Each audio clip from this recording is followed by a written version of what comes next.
Live from MMA Fighting Studios, this is Between the Links. And now, your host, Mike Heck. The iconic voice of Esther Lynn welcomes you to a brand new edition of Between the Links. Thank you for joining us once again. A lot going on currently in the world of mixed martial arts. A lot happened this past Saturday in the world of MMA, most notably at UFC 275. What an event that was in Singapore. We have a brand new UFC light heavyweight champion after absolutely incredible 24-plus minute battle. Valentina Shevchenko remains the UFC women's flyweight champion, although she was tested in a big way by Taila Santos. We saw the emergence of a former champion, the reemergence, of a former world champion, and the retirement of another.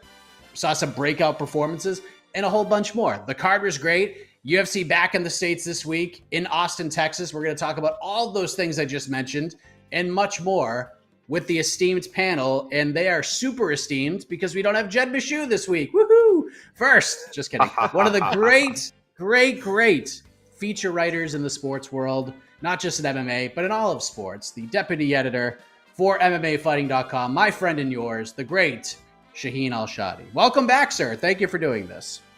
What's going on, Mike? I'm glad to be back. I appreciate you having me. The sun is shining. It's a beautiful day outside. It's a wonderful week. I hope everyone out there is having a great time.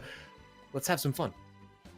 That's right. And I am apparently in Dublin, which is fantastic, as we are also joined by the Prince of Positivity, who is happy to join a Jedless panel. He might feel like I've strayed him or maybe set the wrong expectations, but let's see what the co-host of On to the Next One has to say about that. Mr. Alexander Cayley.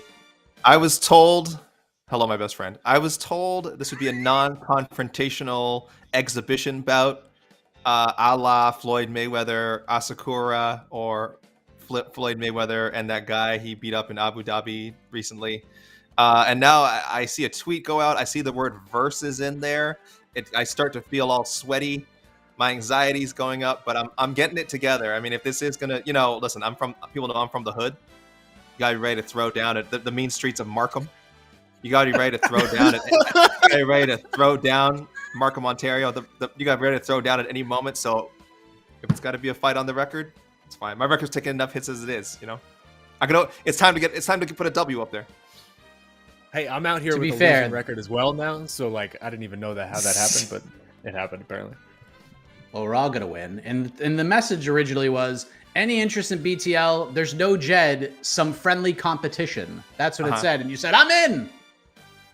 Just turning AK and us against each other. Look at this. Friendly. This show is not friendly by nature. Well, maybe we can change the show's course forever and ever.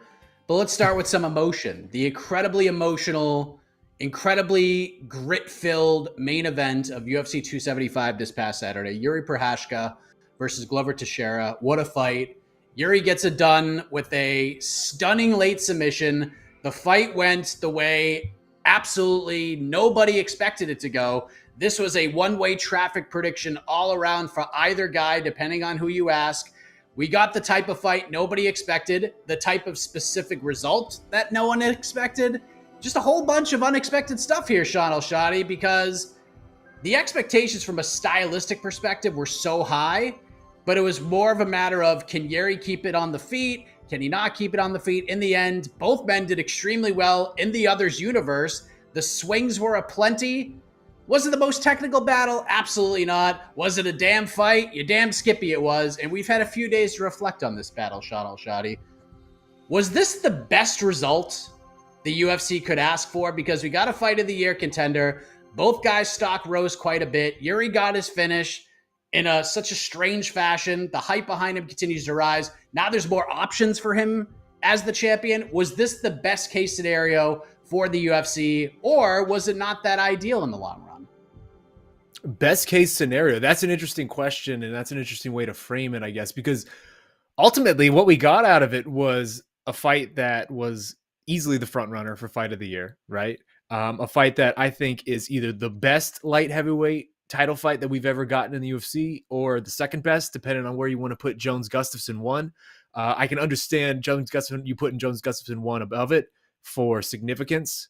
That feels like a more important fight just in terms of the history of the sport, but just in terms of pure fun, like that's probably the most fun title fight that we have ever seen at 205 pounds. And you're right, the options that we now have sort of sitting in front of us are all very fun.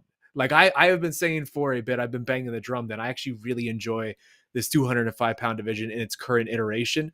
We're kind of, I think, reaching the end point of this weird middle ground that we had in the post-Jones, post-DC era. It feels as if we're starting to find some level of footing, but we're still not there yet. And it's really fun to the journey to get to that point, right? Because I always love when you take a dominant champion who has been so dominant for so long out of a division and just kind of blow it up and see what happens and see who floats and who sinks. I always really love that dynamic, and we have been going through that over the last couple of years with Jan and Glover and now Jiri. Feels like Jiri is obviously the youngest of all of them. He's obviously the most entertaining dude that any of us have ever seen in our lives. Like, he's just genuine fun. Like, if you have that guy as your champion, you can't hate on the result at all. Like, that's a great result for you regardless.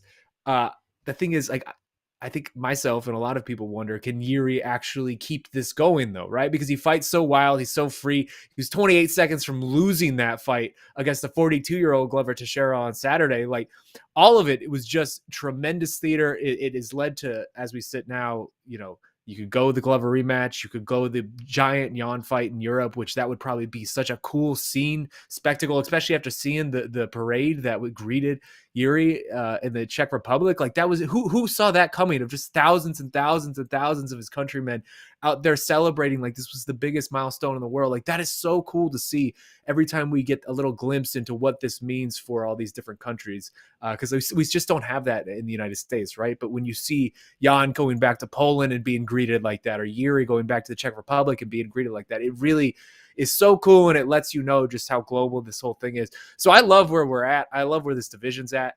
I think this belt could continue to get passed around like a hot potato over the next couple title defenses before maybe it finds a true home. But that is really fun to me. And ultimately, I think this division is more fun now than it has been since, I would even say, the pre-Jones era, like the era of Chuck and Rampage and all those guys. Because the Jones era was fun, but it was a different kind of fun, right? There was a lot. You always went into the fights more or less knowing what was going to happen, more or less having a good understanding of what was going to happen. And John, as he progressively got farther and farther into the title run, more reserved with his chances he was taking. It was less entertaining fights overall, just as you go through it.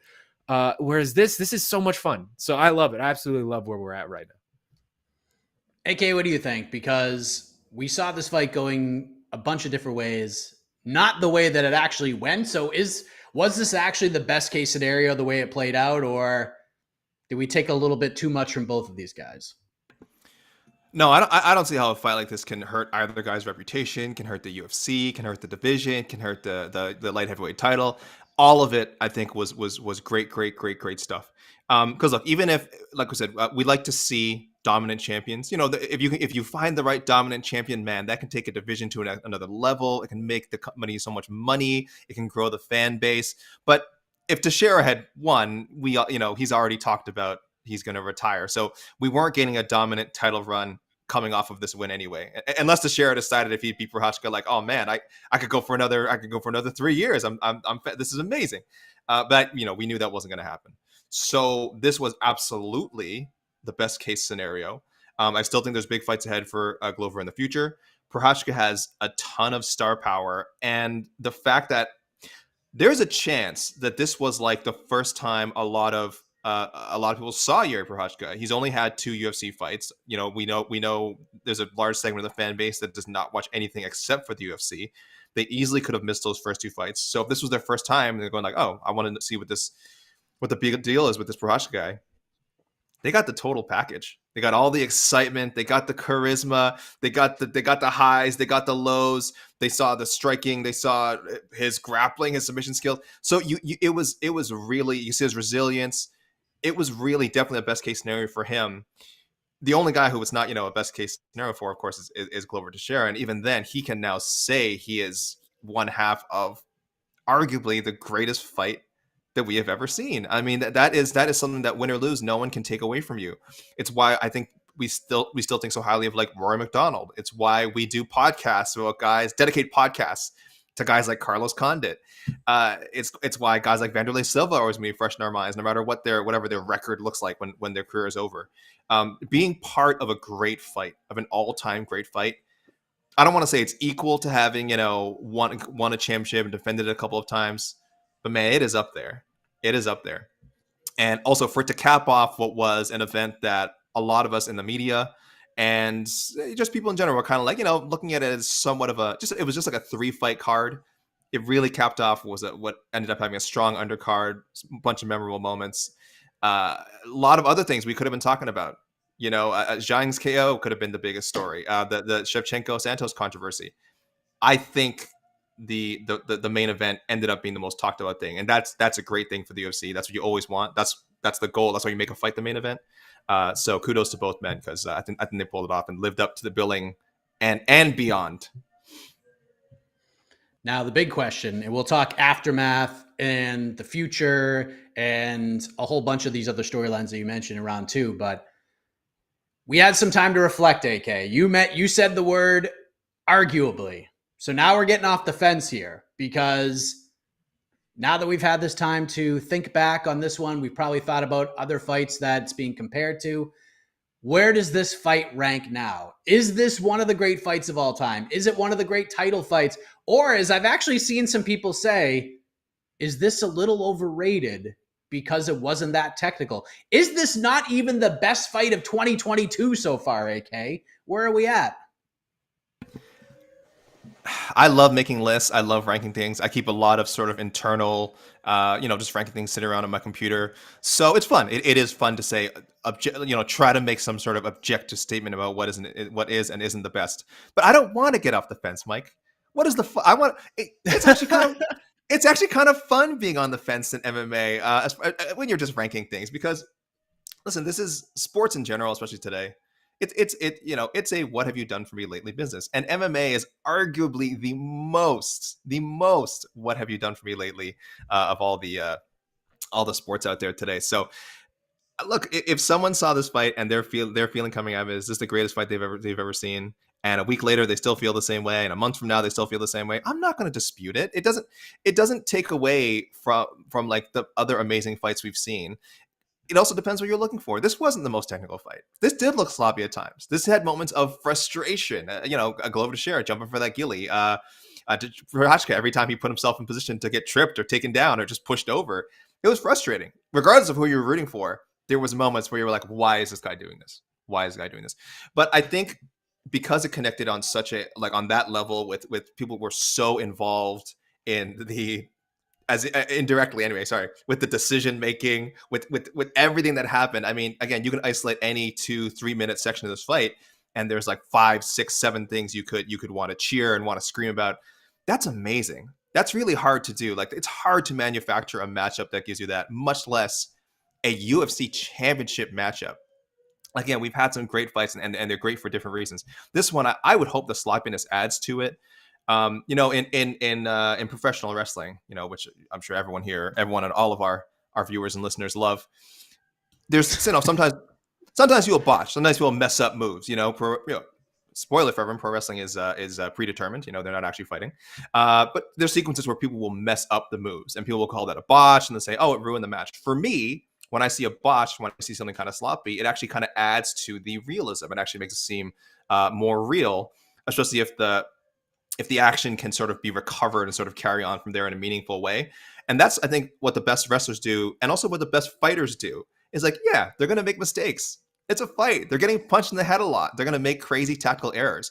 Can they fight through it? Can they keep going? Can they get back to their strength, or can they fight from a position of weakness? That's so awesome. And we saw so much of that in the UFC 275 minute event. So I was just like, I was nonstop thrilled.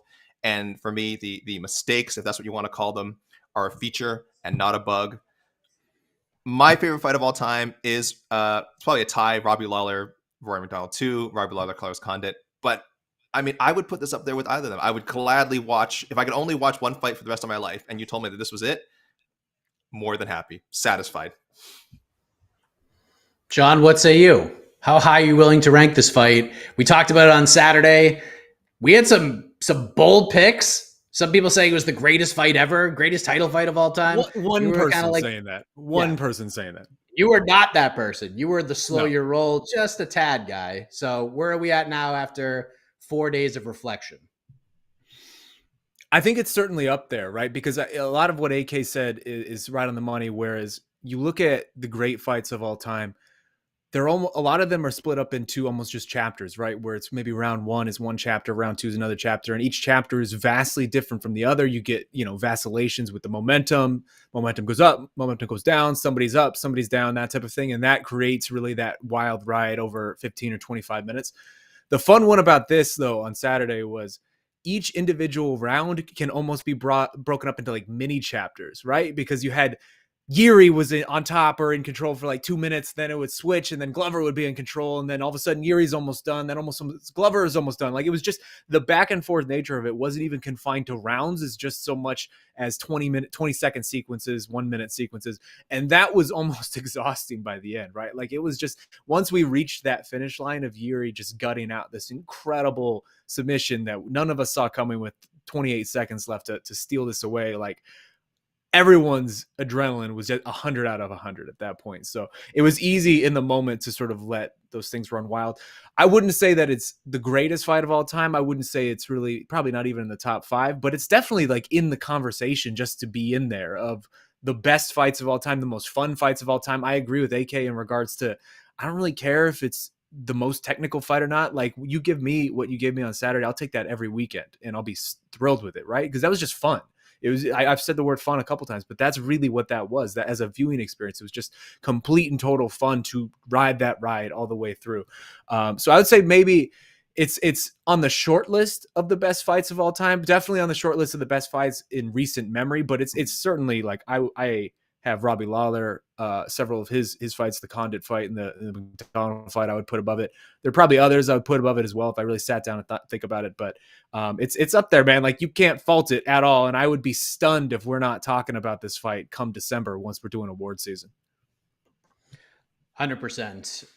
Like we said earlier, so much came out of this card, and we're going to talk about a lot of it right now, more on the aftermath of 275. But the point for round one goes to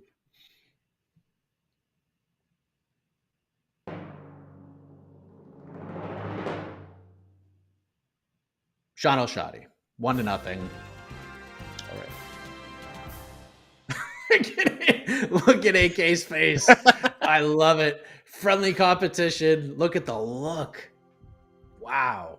I love Never you, seen AK. you look What's like up? that, AK. Yeah, we're all winners. We're all winners. But this is also your friendly reminder, AK, as well as everybody watching right now. These points, like Shaun said about the Teixeira Prochazka fight, it's fun. They're fun. They're turning points, if you will. They're forks in the road, because you all, our lovely viewing audience, you'll decide the winner at the end of this thing. A poll will pop up, then you will vote, and whoever has the highest percentage wins. So we're going to play a new game on BTL, which I'm very excited about. Anytime we can incorporate game show type of themes, that's what we're going to do right now. We're going to play a game called Which One Is More True? Yes, indeed. And how this works is I will present a couple of different options about a UFC 275 storyline. And you, AK, and you, Shaun, have to decide which option is the most true or most likely to happen if you had to predict. So, AK, we'll begin with you. We had 2 title fights. Both have an argument that an immediate rematch should happen. So we'll start here, AK. Which statement is more true? Glover Teixeira will get an immediate rematch. Taila Santos' next fight will be against Valentina Shevchenko, or whoever is the champion when she's set to return. Both will get title shots / rematches in their next fight. Or option D, none of them will get that opportunity in their next fight. I'm glad you gave us the last option, because when you the way you laid it out, Mike, I was scared. I was scared I was gonna have to pick one or the other, and maybe I still should. It's funny. We do Mike. If only you and I did like a matchmaking show where I could have already like sort of put some thought into this. It's really starting to look like I'll go. You know what, Valentina? Well, let's go Valentina. Valentina and Taila Santos will have an immediate rematch, if only because I'll get this one out of the way first, and then I'll say why not the Glover rematch. If only because the the Pena Nunes rematch is a bit away. If Nunes wins, they're probably going to set up a trilogy. So I don't know if that eliminates Shevchenko's chances of finally going up and getting that going for that second title. It feels like that's still not quite in her control.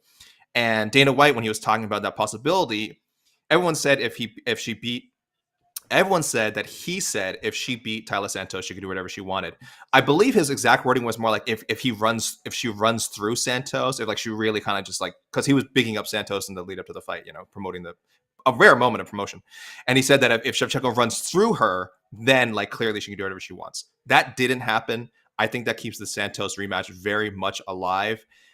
I've written about it. We've talked about on other shows about how like I don't think the fight is anything close to a robbery. It is controversial though. It is controversial by the nature of people are talking about it. I always like when people say is something controversial and there's like a million stories and social tweets about it. It's like, yes, that is the definition of controversial. It means there's a conversation happening. But it was not a robbery. That said, there's certainly enough people who want to see it again. And it was a competitive fight. That is no question. Even if you scored it, even if you did it like Clemens Werner, who did nothing wrong, by the way, did nothing wrong with his scoring. Even if you scored at 49-46 Valentina, I don't think there's anyone in their right mind who would say Valentina dominated Taila Santos. You can say she had a somewhat convincing win, but was not a dominant win, and especially relative to what we're used to seeing from her. Flyweight is just not at the stage yet where there is an obvious contender. Yes, everyone's talking about Miesha Tate. We have said that we're not confident she even gets past Lauren Murphy. If she does, certainly that fight is possible. But again, that's some. Even if Miesha Tate wins, who knows what could happen? She might need more time to recover, things like that. Taila Santos, we know, is ready. She is ready to fight again. She's going to get surgery on the broken orbital, but again, barring any complications, should be ready to compete. I don't know, sooner rather than later. I'm not a doctor. But there's interest there. There's more interest, I think, than there has been in any Valentina Shevchenko matchup to see her fight Taila Santos. So we talked about, best case scenarios with the Teixeira Prochazka fight. I mean, this was the best case scenario, kind of, for Shevchenko. To people to get invested in her, to see those cracks in that aura of invincibility, and now suddenly be compelled by a challenger that nobody had zero buzz factor ahead of the fight. Like, people respected her, but weren't like super excited about Taila Santos getting that title shot. So it's a great option there. And as for Teixeira and Prochazka, I think Prochazka and Blachowicz have been saying all the right things about let's make this fight happen in Europe. Let's get this huge. Let's sell out some arena, some stadium somewhere. Blachowicz was planting the seeds right after the Rakic fight. He was being respectful to Glover, but saying, hey, if Jiri wins, let's go to Poland. We'll sell out 60,000 seats. It doesn't. If you're the UFC, I mean, listen, you're aware of this being a possibility. You are licking your chops at the thought of this huge European dream fight. So I think they would rather, if the UFC had a choice, they would rather do the Jan Blachowicz fight than do the Glover rematch necessary, especially with knowing that Glover will retire, because then he beats Jiri, and then what do we do? You do the trilogy fight, maybe, or Glover retires right there, and the belt ends up getting vacated. So it's just not as appealing a prospect. So I'll go with one of them. I do think we see Shevchenko Santos immediately, not the UFC 275 main event. Shaun, Teixeira immediate rematch, Santos immediate rematch. Both get it, none get it. Where are you going with? I tend to, if you would have asked me on Fight Night, I would have leaned towards both should get it. And now that we've gotten a little bit of space removed from it, I think I lean towards D, none getting it. But I will say, if one person should get it, it should probably be Glover Teixeira, right? Because dude is 42 years old. We know we already know the story with him, how far he's come and all he's overcome.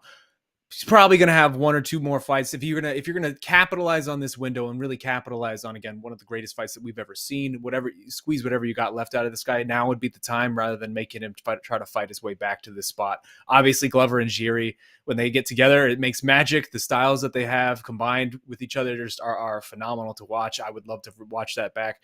Taila Santos is young. She's going to have time, but also there's an element to that AK sort of glossed over that I think is maybe a little more important than we're mentioning, which is she has to have her face put back together. Like, that's going to take a little bit. It's not something that we can run back anytime soon. Rub some dirt on it. Rub some dirt Yeah. on it. That was That's a a flesh pretty wound. bad injury. That's Like, a flesh wound. I have the utmost confidence that Talis Santos is going to be in a UFC title fight again, probably sooner rather than later, but maybe let's give her a little bit of time to heal her body before we start throwing her back into fights. It's going to be a bit for her. We've already seen it from Valentina. She seems to have all eyes turned to Miesha Tate. And I think we can all understand why, right? That's a big fight. That's probably the biggest fight for her in that division right now. It's also probably an easier fight for her in that division, considering where Miesha Tate is in her career and the style that she fights with, than a lot of other fighters in that division, if we're all being honest with each other. I don't know if Miesha will get past Lauren Murphy. A lot of people seem to just sort of be putting her in that spot already. Lauren Murphy is a very tough fighter who's a tough stylistic challenge for Miesha. That's going to be a competitive fight. But either way, I could see Valentina even trying to move up and fight for the 135-pound title, right? Like, this is something that finally feels to have a little bit of momentum within the UFC, and Dana White has always been resistant to this, but now he's finally into the idea a little bit. I think the Taila Santos time will come, but it's probably going to take a bit. Glover Teixeira, I would like to see this get the shot because, again, I just want to run this back. It was such incredible theater. But ultimately, I bet the UFC will probably go a different direction with that as well, whether it's Jan Blachowicz or, Magomed Ankalaev, depending on how this upcoming fight goes. So I tend to side with D. Neither of them are going to get the rematch. But if you gave me my druthers and I could give it to one, I would give it to Glover. I feel like Magomed Ankalaev was maybe the biggest loser on the night without even having to fight. Because I feel like Jan Blachowicz, no matter what happens, like the UFC sees dollar signs and they know Jan in Europe is a bigger fight than Ankalaev pretty much anywhere else. Unless they do it in Czech Republic somehow and just give Jiri a hometown fight, then it doesn't matter who he fights. It's just going to be massive either way. But let's move on to another giant storyline from these top three fights. Shaun Al-Shatti, Zhang Weili viciously knocks out and retires the legend in Joanna Jędrzejczyk. And she essentially goes out and says, hey, Carla Esparza, Dana said up next, Abu Dhabi, October, let's do the damn thing. And Carla has since said something to the effect of, Zhang, I'm the champion of the world. I'm not in your timeline. You're on mine. So, Shaun, what's more likely true? Option one, might as well mark Carla Esparza, Zhang Weili in October in Abu Dhabi on your calendars right now. Option two, Esparza Weili after October. Or option three, Esparza versus an interim champion in 2023. No, I mean, I'm sure that the third option is not going to happen. I'm sure that, it's going to be at the end of the year. I don't know the exact timing, but regardless, like, Carla's going to go into that fight as the biggest betting underdog, maybe of a UFC champion ever.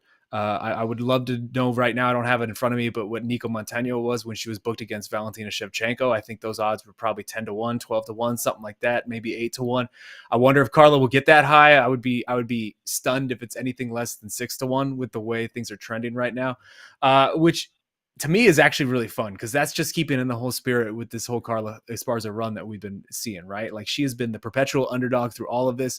Even as she is sitting there as the champion now, there are people poking holes in this run and saying, she should have lost 2 or 3 or 4 of these different fights with all these weird decisions, split decisions, majority decisions. So I don't know the exact timing of this, but as much as I personally wanted to see the Joanna story continue, I wanted to see, Joanna, Carla too. That would just be such an incredible symmetry, the way that loops back around and the way stuff just comes back around like that. It's unfortunate we didn't get it, but I'm sure we're going to see Carla versus Zhang by the end of the year for sure. And by the way, before the fight was off, Valentina Shevchenko was as high as a minus 1430. 14-1. All right. As high as that. And let me just say this, AK, because I don't want people to take this the wrong way. The last option is not me coming out and saying like Carla's scared to fight Zhang Weili. Not saying that at all. What I'm saying is we are looking at this from a UFC perspective through their magnifying glass.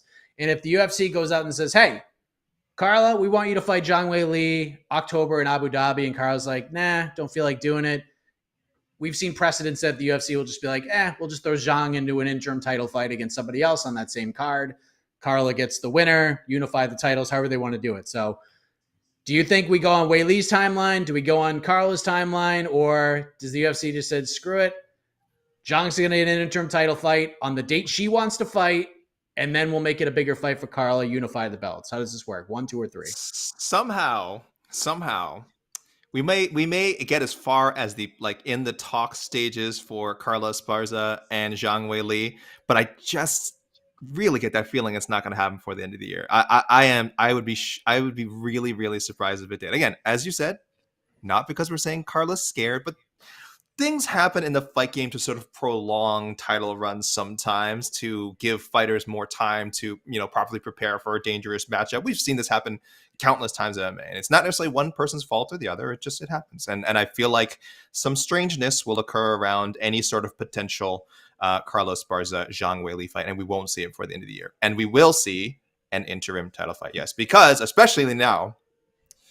So we just lost a big flyweight bout between. Oh, sorry, I'm sorry, not flyweight. Excuse me. I was just thinking about Andrade and Fio. So, but I'll stick with that. I think there's a possibility, even though Andrade has been flirting at 125. I think there's a possibility if she takes out Manon Fiorot, that the UFC will just throw her right back in the mix at 115. I know that sounds strange, but she's just picked up that huge win over Limoges. I mean, super impressive win over a rising contender. She has just been this fighter that can fight in two divisions whenever she wants. I think a lot of people have wanted to see her run it back with Zhang too. Amazing win by Zhang in that first fight, but boy, it was so short and under such weird circumstances. And a lot of people really just didn't see it live because it was on Asia time. It wasn't in North American time that people are used to. So I think they find a way to make that fight happen. Because if Andrade just smokes Fiorot, I don't think they'll run back her and Valentina anytime soon. I don't think she's that high and she should be, but I don't think she's at the front of the flyweight contenders line. Strawweight's another story. Strawweight is another story. So it would be weird to see her take out a flyweight contender and get a strawweight fight. But again, if we're just setting up an interim title bout with Zhang Weili and a rematch, I think it's going to be very possible. Like I said, I like both divisions. Flyweight, I like strawweight. I've always been a big fan of both. They're just kind of in a weird, funky position now with what happened with Carla and Rose Namajunas. And I think it's going to take at least a year, unfortunately, before this gets sorted. And even then, that might be optimistic. We might still be in a bit of a weird, funky place a year from now. But I will say we will have an undisputed champion by this time next year. But it will be resolved with someone bringing an interim title into a fight with Carla early 2023. Interesting. Love it. Last one, AK, we'll start with you. Welterweight division. Two guys made some great statements, opened up a lot of eyes. Jack Della Maddalena, Jake Matthews. What's the most correct statement here, AK? 1, Jake Matthews will headline a UFC event first. 2, JDM headlines a UFC event first. 3, neither headlines, but that's nothing to shake a stick at because they'll both have very fun and solid careers. Oh, the last option is neither ever headlines? Correct. Oh, I don't know. No, I have to pick one of them. I do think, of course, you have the being from another region with a rabid and MMA fan base is always helpful. And once they can start hopefully making regular trips to Australia again, there'll be more fight cards there, and one of these guys is going to be at that level where they should be in the main event. My first instinct as soon as you raised the question was Jake Matthews, because I was so impressed by his win over Fialho. I was just blown away. People know I was doubting Jake Matthews before that fight. Great, super skilled fighter plus athlete, but a guy I wanted to see him really bring out that definition of fighter, that raw definition of fighter, that finisher. And sure enough, it was just a masterful striking performance against a guy who's a deadly striker. So, I mean, and he's been at the UFC for a long time. He's peaking. He's only 27, 28. And he's a very familiar face with them. He's been around since he was a teenager. So I want to say Jake Matthews, but I think Jack Della Maddalena is just a hotter name right now, and that goes a long way. And I could see him headlining a fight night event if they're able to pull one off in Australia within legitimately within his next two fights. Probably not his next fight. His next fight, you just want to get him somewhere. You want to keep him busy. You want to give him another name. After that, I'm a big 3 fights in the UFC. Let's see what we have with this guy rule. So let me see one more big performance from Della Maddalena, and I certainly think he can get it because he has a very exciting style, very memorable name that goes a long way. It's fun to say. It's a musical name, as I like to call it, Jack Della Maddalena. So that to me looks like someone who will headline eventually. Jake Matthews is someone as much as I like him, I almost feel like they can also kind of take him for granted. He's like a utility guy, right? He's a guy, I don't know if they see him as a contender. I don't know if they see him as a star. They'll feel comfortable throwing me in an opener. They'll feel comfortable throwing me in a co-main maybe, or featured prelim. Della Maddalena could end up in that spot someday, but right now he's just going up and up and up and up and up. And one more either exciting performance or a quick knockout, I mean, that has to garner a headlining spot somewhere, right? So obviously not in a pay-per-view, but yeah, if they're able to, I think a fight night, if they could get something over in Australia, or even the glamorous UFC Apex, I think it's very, very possible. John, who headlines first? Jake Matthews or JDM?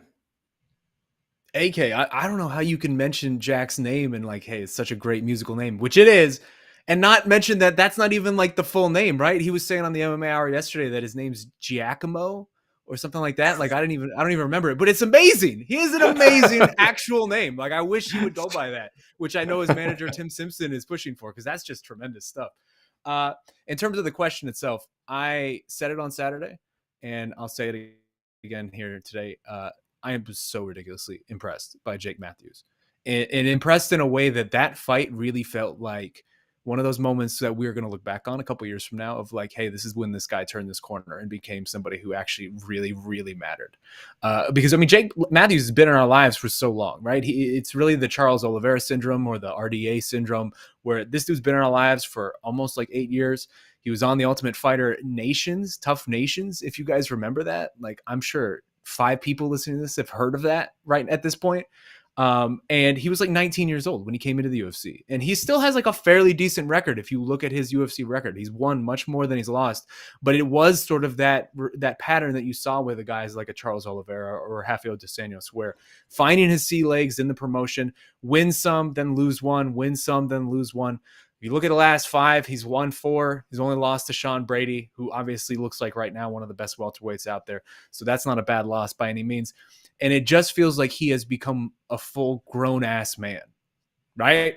Like that dude was not a kid in there on Saturday against Andre Fiallo. That was a grown ass man who put a grown ass man style beating on his opponent. And it was incredible to watch, just the ferociousness he was approaching. We have never seen Jake Matthews look like that. And that felt to me like a harbinger of something to come, where maybe for the next 5 years, 6 years, 7 years, this is someone who actually really, really matters at 170. And we're just going to be talking about him for quite a while. He's paid his dues. The UFC has really been patient with him in a way that I appreciate. You know, you and I both know, all of us know on this show, that sometimes they tend to rush these type of guys who come in so young, 19 years old. They've really, really been patient with Jake Matthews, and it feels like it's finally about to pay off. And I would not be surprised if Jake Matthews has headlined several shows by the time his career is over, because it does look like he is about to turn the corner on his career and really push into title contention right now. That's at least my view on it. Yeah, Jake Matthews looked like a freaking light heavyweight in there on Saturday, and just like 4% body fat, looked like a millie, and fought like 10 Billy. So good for him. Good for both of those guys. And there's other fighters that we could mention as well, but we have to move on. The point for round 2 goes to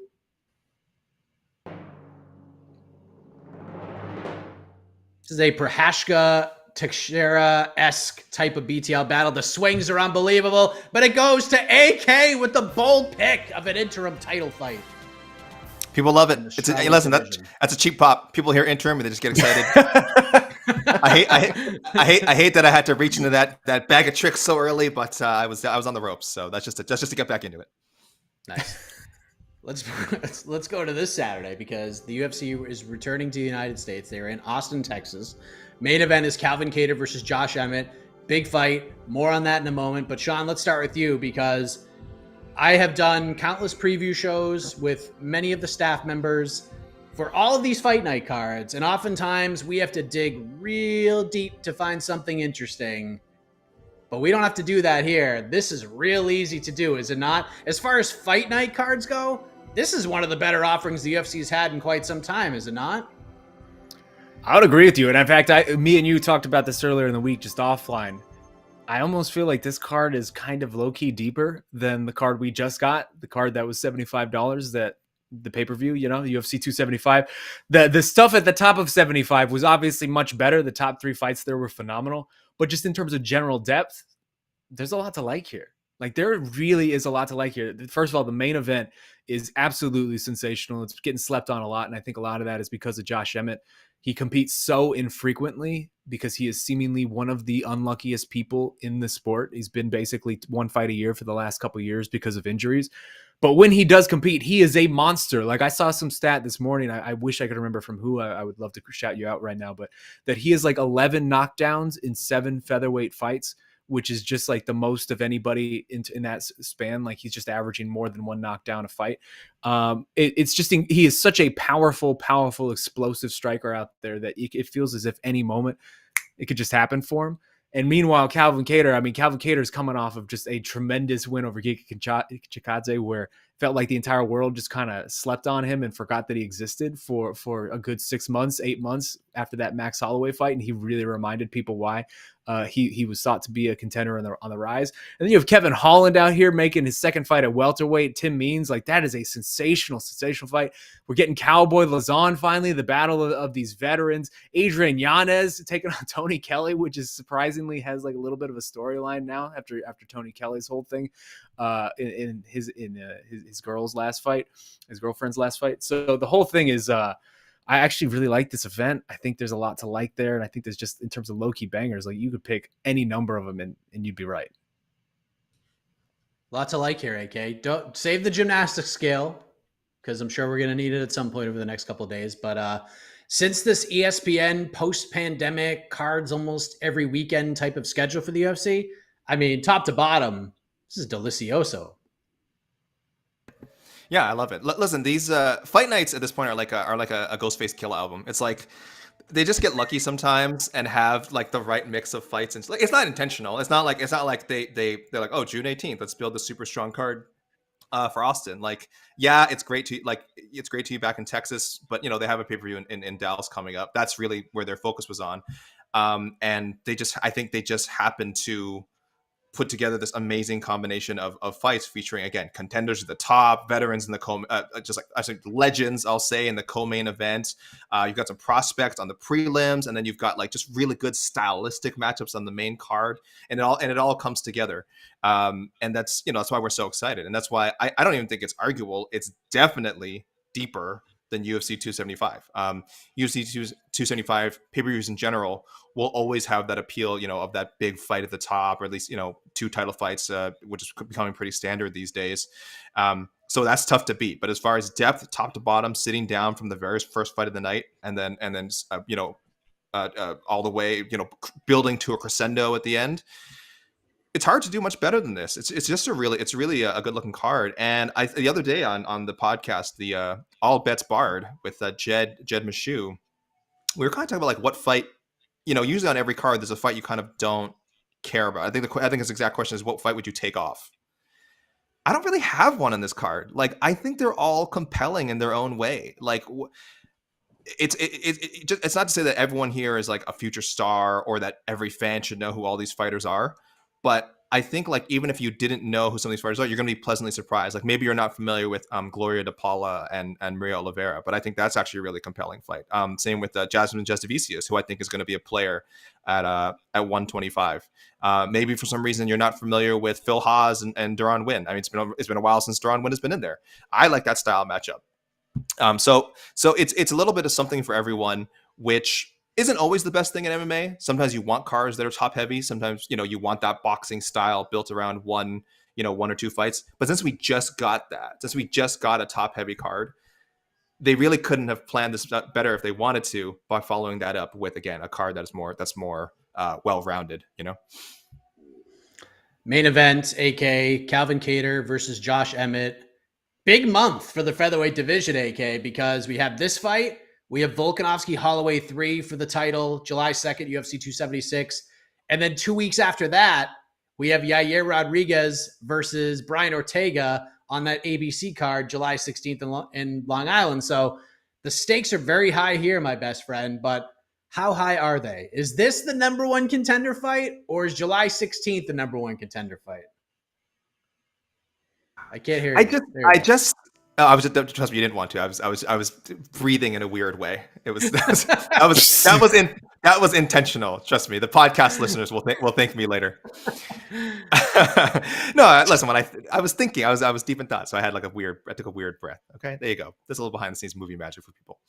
I'm really hard pressed to say that this will be a number one contender fight, if only because look, I've kind of been saying I don't know if Calvin Kattar ever gets there. Now there's nothing wrong with me changing my opinion on that, but I don't know. I really see him as this guy who is a fight night main eventer, a pay-per-view co-main eventer. And unless he rattles off like a really, really strong, like 4, 5, 6 wins in a row, with a couple of highlights in there, with, wins over at least 2 ranked guys in there, all possible.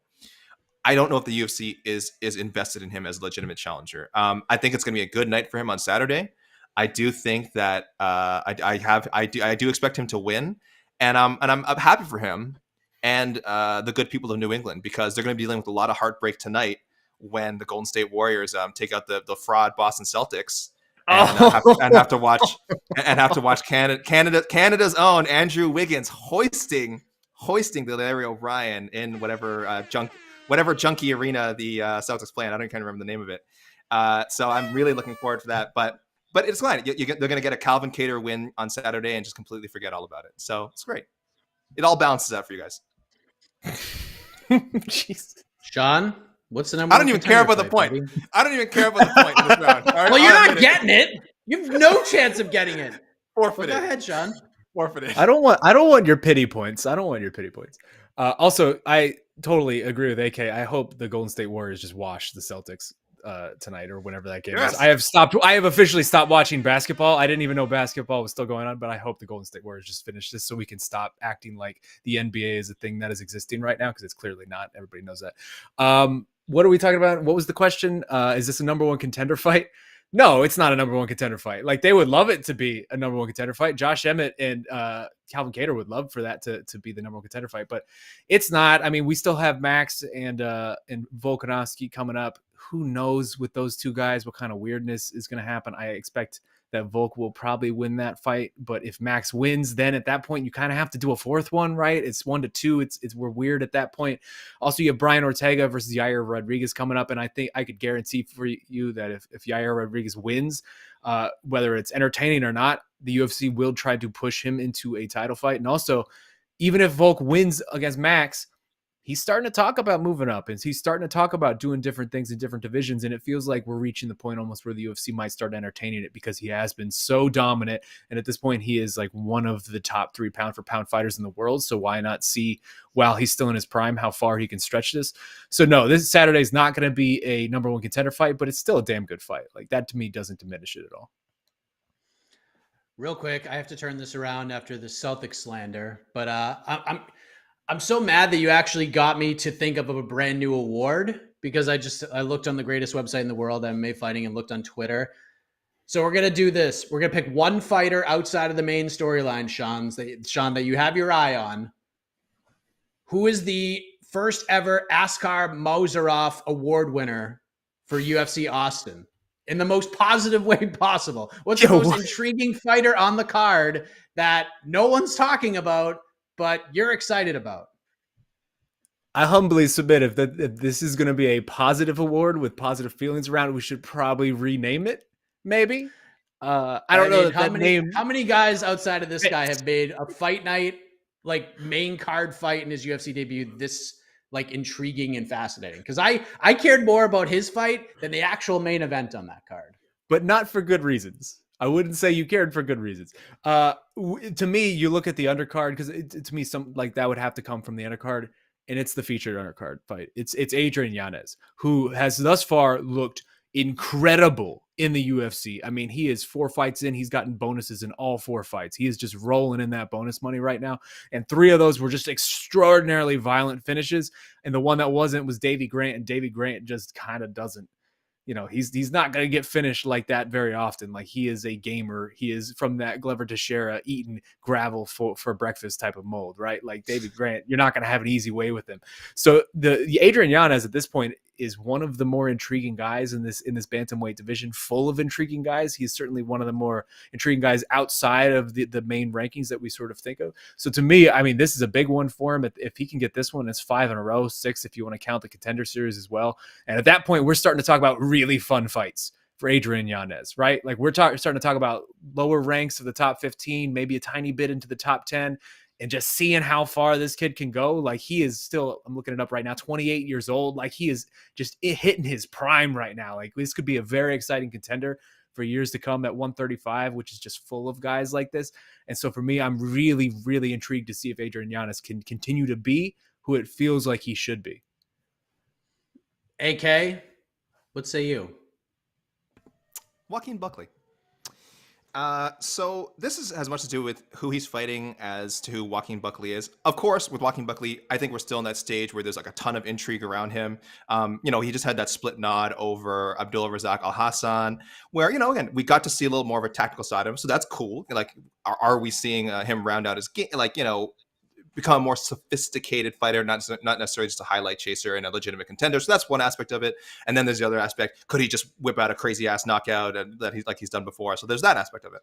But that is not why. That is not why I'm saying Joaquin Buckley. Joaquin Buckley represents the forces of good in this bout because his opponent, Albert Duraev, I'm not sure if you'll remember this. He got caught in some hot water some time ago for a video showing him and a pal of his throwing a cat between them. I'm not a pet owner. I love cats. They're the only animal I can stand. I know I'm a terrible person. I just don't like animals, but I love cats. I don't know what I'm a cat person. For all the good and bad that entails, I am very strongly a cat person. So seeing this video was very upsetting. You're out on dogs? You're just I'm sorry to cut in. You're out on dogs. Listen, I've lost this round anyway, so I think now is the time for people to see, the real man. I'm afraid of them. What? I probably had a couple of bad experiences as a kid or something. There's probably some trauma. I will pet friends' dogs. I will get along with dogs, but like dogs I don't know. They just it's not a good time. It's not a good time. I'm a cat man. I have like a little 30-pound dog who's not like very aggressive. Like, you'd be scared of? Not yet. Not if she met, not until she met me and then she ripped my face off. Oh my gosh. I can't. If you're out on dogs, we might need to end the show. I can't keep doing this. This has caused me a lot of problems socially, professionally. But I don't care. I have to be honest with America. I'm not crazy about horses. Honestly, I'm not. They just scare me. I've never met an orangutan, but I bet if I did up close, we probably wouldn't get along. So anyway, I'm just saying, animals and me, we don't get along. I'm not blaming animals, but this is not me hating on animals. This is a me issue. Okay, animals and me don't get along. So I am not hating on animals. I'm not hating on people who love animals. I get it. I'm so touched when I see how much my friends love their dogs. I wish I could feel the same way, as opposed to sheer terror or disinterest, depending on the dog in question. Anyway, this is a whole other, I know, I'm sorry guys, this is a whole other podcast we could have done. I apologize. The point is, Albert Duraev did some very inappropriate things, throwing his cat around. I didn't like that footage. He hasn't fought since, so he hasn't had the chance to get his comeuppance. This is his first time fighting since that video happened. I think it happened after his UFC debut. So, or at least the video came out after his UFC debut. So, Joaquin Buckley, you're doing this for all the cat lovers out there, maybe pet lovers in general. I don't know, but I can only speak for the cat lovers. We are behind you 100% and hoping that you get this W and teach Mr. Duraev a lesson, please. But don't throw it. Don't throw any animals. Don't throw cats. Don't throw any animals. It's not good. I thought we were gonna get some sort of applause, but maybe No, maybe the you dog can't. comments. I don't. You can't give him. that man applause right now. What are we talking about? I don't blame. Yeah, listen. I'm not. This is like I said. I'm not taking a hard stance on this and saying everyone should be like me. This is just my thing. Okay, can we play the Shaun Al-Shatti just got a point music, Casey? All right, listen. I don't. All right. We need to get you around some good dogs, man, because dogs My- are like I- dogs are my- one of the best things on earth. Like in My life. cousins have the most lovely dogs, and I get along with them so well. It's just like but it's like a case by case basis. It's like I don't know. I just I start from zero with every dog I meet. Maybe your dog and I would be best friends, Shaheen. But is this? Yeah, come on. Yeah. Wait, this is Shaheen. This is your dog? Fezzik, right? No, that's Fezzik, I think, right? That's Fezzik. I or was is about to that say. Rubella? Yeah, that's Fezzik in the truck right now. This is Yeah. Fezzik. I'm sorry. You have an amazing name. First of all. Secondly, Also, I mean, if we're stop. talking, No, Casey, stop putting that face up. Stop, please. Now I'm feeling bad inside. if we're talking Princess Bride, Fezzik and I are on the same page today. Oh, there we go. That's amazing. That's amazing. Yeah, I mean, listen, I I got my dog like a year ago. I'm almost 40. First dog I've ever had in my life. So listen, sometimes it just takes time. It's all right. But this has been a weird little story in the bantamweight division because we confirmed last night that the UFC, and let me get the language right, Aljo, because we never said the fight was done. It is close to being finalized. A bantamweight title fight between Aljamain Sterling and T.J. Dillashaw, September 10th. Location TBD, main event TBD, not done yet. That seems to be the direction the UFC wants to go. Dillashaw clearly wants it. Aljo is down for it, but he wants more money. If you just watched his video on YouTube, he wants to make sure he's getting treated accordingly. Feels like he's done enough promotion. Thought he did a great job selling the last fight. He wants to be treated like a champion. He wants to get a little bump in pay. So he's out on social media saying that he's not fighting TJ. The fight is not done.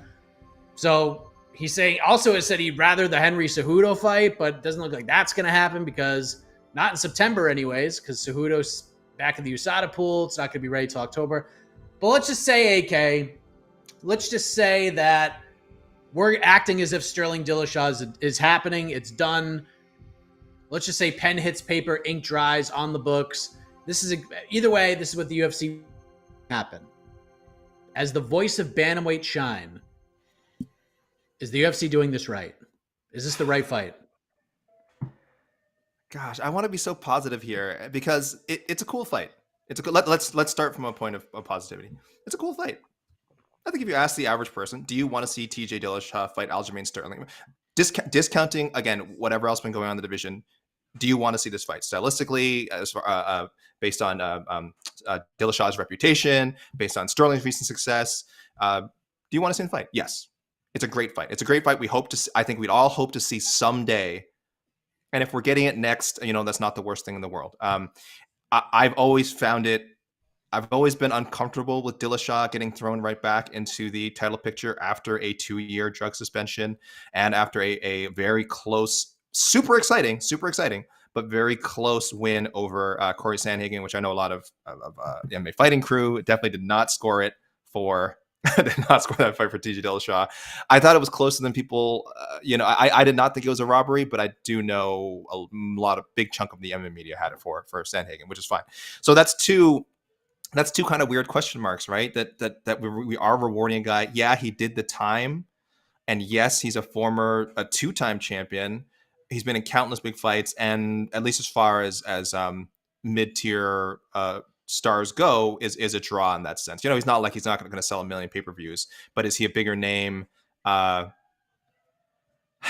was going to say, is he a bigger name than Jose Aldo? And it's like, is he really? So this is where we get to the negative side of it, because all of us, I think, wanted to see Jose Aldo get that shot. Like how much, as opposed to ending up in this very difficult fight with Merab Dvalishvili, that is supposedly coming up. So I'm sort of conflicted on this. I'll side with the UFC, if only for the reasons I listed above. That Dillashaw is the quote unquote bigger name. How much bigger is he? I'm not honestly sure. But that is at least sort of the thinking that's going on through their heads. There's a logic to that. He'll be able to talk up a fight. The trash talk I think is going to be really regrettable and like not exactly Stone Cold Steve Austin, The Rock level stuff, but they will talk. These are two guys who are going to promote the fight, who are going to do tons of media, who are going to, break out juvenile insults and memes and what have you. And the UFC loves that. The UFC loves, in lieu of actual marketing and promotion, the UFC loves when fighters get their hands dirty. And, and I was going to say, not cross the line, but they don't even care if they cross the line sometimes. That code of conduct is, exists in theory. And TJ and Aljamain aren't the sort to, again, do anything too crazy in that regards anyway. So, yes, from the most sort of, again, positive and sort of brass tacks way of looking at it, this is the right fight to make. Again, I really don't know what's going on with the Jose Aldo situation. The whole Merab thing is very confusing to me. But if Dillashaw is the way they chose to go with it, it's not a bad main event at all. And again, when the fight comes around, I imagine everyone will be super excited about it and not too not too worried about what could have been. Is this the right fight, Shaun? Is this the way you would go if you had the magic pencil? No, it's not the right fight. And I'll start by saying, obviously we all understand what the UFC is doing, right? It's funny, AK ends with by the time it comes, everyone will be excited for it. Sure, it's a fun matchup. It's an interesting stylistic matchup. Everyone will be excited for any matchup by the time comes. That's what we do. We talk ourselves into this over the course of the week, and then by Saturday, we're all just ready for it, right? That's our pattern every single week. We talk ourselves into whatever's going on. But that wasn't the right fight, and it shouldn't have been the right fight. What has TJ Dillashaw done over the last 4 years? He has one win over the last 4 years, and it was a fight he definitely shouldn't have won. AK doesn't want to call it a robbery. I'll call it a robbery. If you want to look at that Sandhagen fight and judge that Sandhagen fight with how we have been it has been pounded into us over the last year and a half. What is the thing that matters most in these fights? Damage. It doesn't matter about volume. Damage is above all else. Corey Sandhagen did so much more damage than TJ Dillashaw in that fight. That should have very clearly been a Corey Sandhagen win. TJ Dillashaw essentially cheated his ass off, got suspended for 2 years, came back, barely won a fight he shouldn't have won, and now all of a sudden is being ushered into the title shot because he has the resume, the legacy, and he is a bigger name who will talk shit much more than Jose Aldo would in the UFC. The UFC wants that and likes that with the marketing of their fights. I understand it. We all understand why he's getting this fight, but it 100% should have been Jose Aldo. Again, this is the greatest featherweight of all time. This is a legend of the sport who is having just this crazy end of career moment, much like a Glover Teixeira or much like someone else, where he's going on a run at 35 that no one expected him to ever go on. The 3 wins he has are actually really good wins. Chito Vera, Pedro Munoz, Rob Font. The Rob Font one in particular was incredibly impressive. And at that time, Rob Font was the number 4, number 3 guy. And now all of a sudden we're having Aldo fight down in the rankings if he ends up with that Merab fight rather than fighting up. And I actually like that Merab fight for him because of Aldo's incredible takedown defense. And I think stylistically it may play into his favor, but ultimately he should have been the guy fighting for this title. It just wouldn't have sold as much. So you understand why the UFC didn't do it. But just on a general, who deserves it more, TJ Dillashaw does not deserve this title any more than anyone else. Several figures within the division have sort of pointed this out and said, why is this guy getting this treatment other than the fact of, his past, that sort of thing. It should have been Dillashaw, but we all knew it was going to be Dillashaw, so it's not surprising that ultimately it is Dillashaw. So let's talk about a name that I just love to talk about if you listen to Hack of a Morning. One name that has not really been mentioned in this whole thing, Henry Cejudo. So let's just say he does indeed actually want to fight Shaun. All right. And we see all these other fights in the books because we're running out of names that this guy could fight right now. Looks like there's one guy that's not attached to anybody right now, Shaun. His name is Petr Yan. Do we do Yan Cejudo? Is that a fight Cejudo would actually take? Or is Cejudo just not fighting anybody unless the title's on the line? So I would like to do that. So that's an interesting question, the way you phrased it, because I would love that fight. That to me feels like an easy number 1 contender fight. You could sell that. The stylistic matchup is very nice. See where Henry's at compared to the rest of the current 135-pound division, right? I think a lot of people still consider Petr Yan the obvious number 2. Will Henry accept that fight is a different question because I don't know, right? That is a high risk fight. If you're getting a heavily motivated Petr Yan coming in here to try to get his title back for your first fight back in several years, that's a tough ask for anybody. I don't know if Henry would accept that fight. Kudos to him if he would, but I actually really dig that little piece of matchmaking you did because you're right. That makes a lot of sense, and I would love to see it, frankly. And I've not been very kind to Henry Cejudo, AK, as you have heard throughout these Heck of a Morning episodes, just because, and I'm not downgrading what the man has accomplished in his career because he has accomplished a lot in his career. And if I'm the UFC, I'm not giving this guy a title shot. I'm not giving it to him because he left you high and dry, and he shouldn't fight for the title after leaving you high and dry. Plus, the promotion moved on. It's not like they mourned for 2 months. They moved on that same night and already put Petr Yan in a title fight. So why don't we just do this now? And my respect levels for this comeback will grow tremendously. I will believe it. I will shine light on Henry Cejudo. I will put this man over at the beginning of a heck of a morning if he takes this fight. Is this the fight that should be made? Will Cejudo take it, or are we going to be having this conversation until somehow, some way, he finds his way into a title fight that he probably shouldn't get right now because of how he left the company? Mike, I'm with you on the whole Cejudo thing. Listen, great fighter, great athlete, one of the great combat sports athletes of all time. Whatever you want to, whatever superlative you want to attack on there, I mean, feel free. He had a great career. That has no effect on what should be going forward because he again, no, you've said this a million times on Heck of a Morning. He just has no leverage. He has no leverage. He left under the most like the most satisfying terms for the UFC, essentially. Like they kind of got a big fight out of him. I'm sure they wanted to have him around for more big fights. But when he left saying, I'll come back for more money, the UFC was very much like, okay, noted. And that's it. And they moved on. Right. And again, you've said this a million times. Listen, the fight with Jan is absolutely what should happen. I think there's almost no chance he does that. They could throw an interim title on the line. That might whet his appetite. One, again, you're getting that title money, you're getting, points. And then it is even more officially a number one contenders fight, about as official as a number one contenders fight can be in the UFC. So I would love it if that fight happened. I just don't get the sense that like the UFC again is actively trying to make that fight happen. Like Petr Yan, of course, Petr Yan is like, I'm sure he's talking to whoever saying like, is this guy coming back? If he does come back, I can be the one to fight him, give us an interim title or whatever needs to be done to get this guy back in there, pay him what he deserves, blah, blah, play us both what we deserve.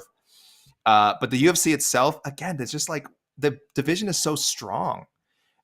Maybe it's lacking someone with, again, that kind of name power and that kind of, willingness to sell as Henry Cejudo, but it's not that much. He's not so like heads and shoulders above everyone else when it comes to marketing himself or the division or the UFC. As much as he says he is like, oh, I saved this division, I did that. It's like all of that is like a half truth. There's some element of truth to it, but if you dig into it, it's like he was more part of it than leading a lot of these movements, right? So it sounds so bad. I hate how much we have to talk down again a guy who's won a gold medal and 2 UFC titles and really just had a fantastic career. But yeah, if he just comes back and just angles for a title shot, I'm not interested in hearing it. I would love to see him fight someone first. And if it's Petr Yan, I mean, you really just can't do better than that. Let's create this sort of 4-man tournament and let's go from there. You would think the Yan fight would kind of excite him a little bit after what Sterling did to him on the ground and the ease he was able to get takedowns and take his back. You would think if you're Cejudo, you're like, all right, I feel like him coming off this tough loss, this is now the time to take this fight. But we'll see what happens. Bantamweight's fun. We'll see if Aljo ends up fighting Dillashaw. I don't know how much clout he's going to have in this situation. I'm guessing not a ton, but maybe he gets what he wants. Hopefully he gets more money. That's what we should want for all these fighters. Point for round 4 goes to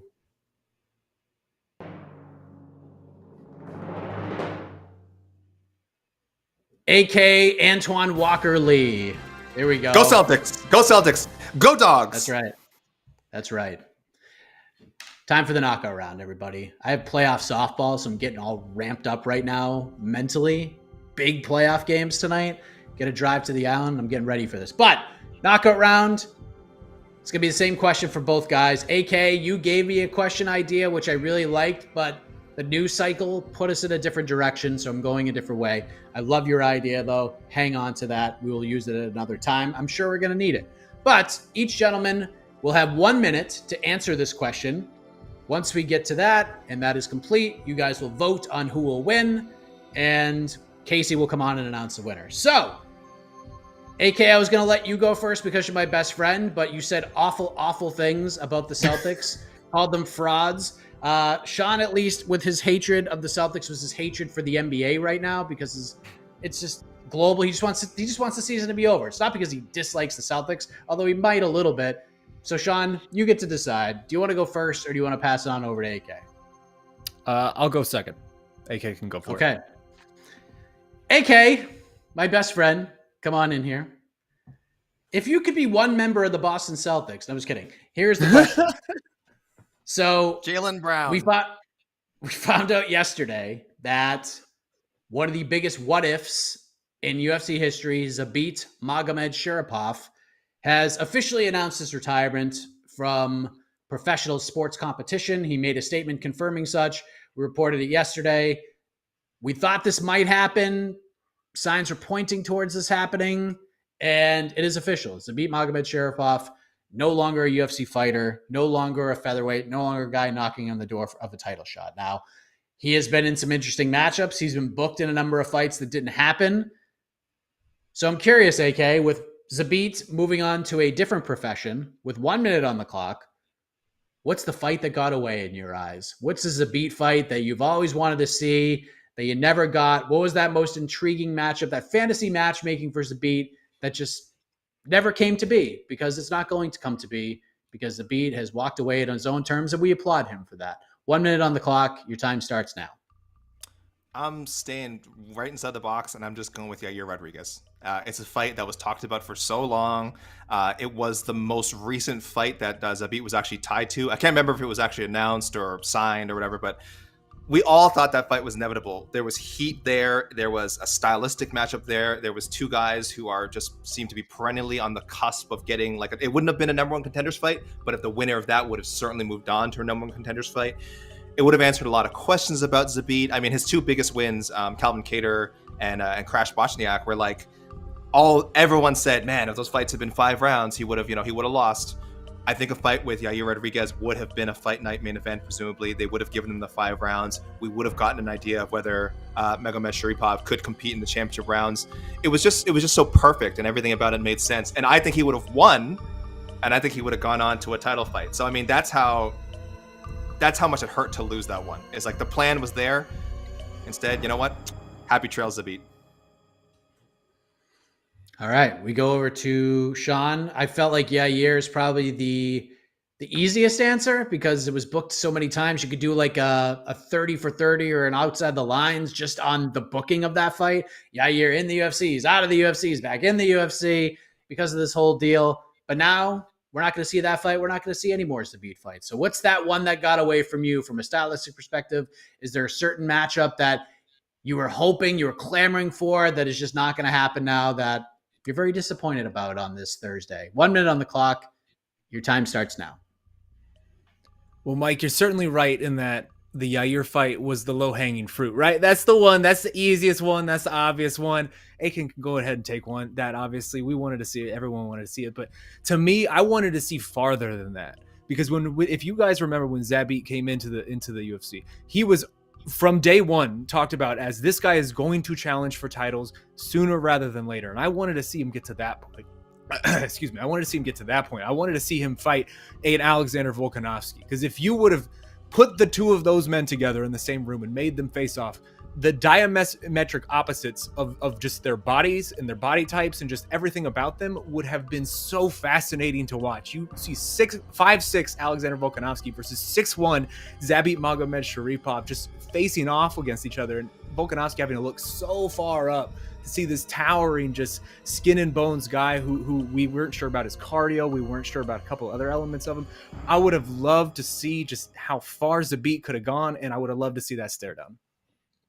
Yeah, that would have been something to behold. So 2 excellent answers. Happy trails again to Zabit Magomedsharipov. I mean, what a career you had up until the point, and you're coming out. You leave with a hard-fought victory at home against a very game Calvin Kattar, and we wish you all the best in your new career as, I believe, a doctor somewhere in the medical professions.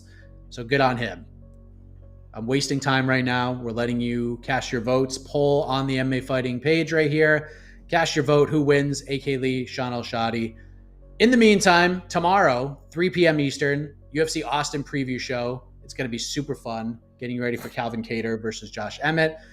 Really loaded card, so I'm sure the peeps are going to have a lot to talk about as well. We'll have another heck of a morning, 10 a.m. Eastern on the MMA Fighting Twitter Spaces, so join us for that. And then Saturday, People's Pre-Fight Show, 3:30 p.m. Eastern Time, because we got an early start time. We got some afternoon MMA, just the way we like it. We'll post-fight show afterwards, and then AK and I are back on Sunday to do some matchmaking on another episode of On to the Next One as we get you ready, continuing on the road to International Fight Week, UFC 276 coming up in a couple of weeks. Of course, don't forget about Mateusz Gamrot versus Arman Tsarukyan headlining that fight night card on June 25th. So, Casey, are you there? Where are you? There he is. Right here, sir. Guns out. There he is. Casey Leiden. All right. Do we have the votes tabulated? Do we have a winner? Yes, we do have a winner. All right. All righty. Your winner on today's Between the Links is